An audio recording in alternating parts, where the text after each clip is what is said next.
For my PhD, one of the most important things that I did, and I started early on, was do a lot of extracurriculars and things outside of the scope of research as a PhD student. There is a balance to be struck between doing bench work and following the duties and responsibilities you have as a graduate student. But supervisors, or my supervisor specifically in this case, was very open as I went through my PhD and understood that for someone like myself with a very sort of diverse set of interests, likely I would not be going on to do a postdoc and chasing the sort of academic route, and these extracurriculars would be very important to me in the end.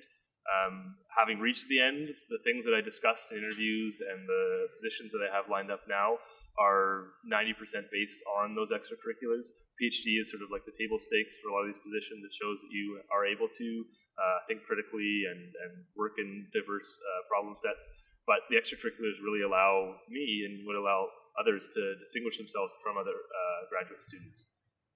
The main extracurriculars I did during my PhD were around science communication, film and animation work, a lot of public speaking and skills development focused on social media. These are just one or a few of the numerous ways in which you can apply yourself as a graduate student, but I think the core message, I guess, is what I'm trying to say is a PhD is sort of a platform on which a lot of different things can be built,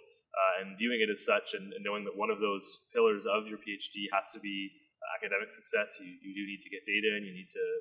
gather together unique insight to create a thesis, but outside of that, there's a lot of opportunity to do things related to your PhD or unrelated to your PhD that will be very important when you finish this process in deciding what you do afterwards, and really sort of even helping you understand before you get to that point where you want to take yourself afterwards.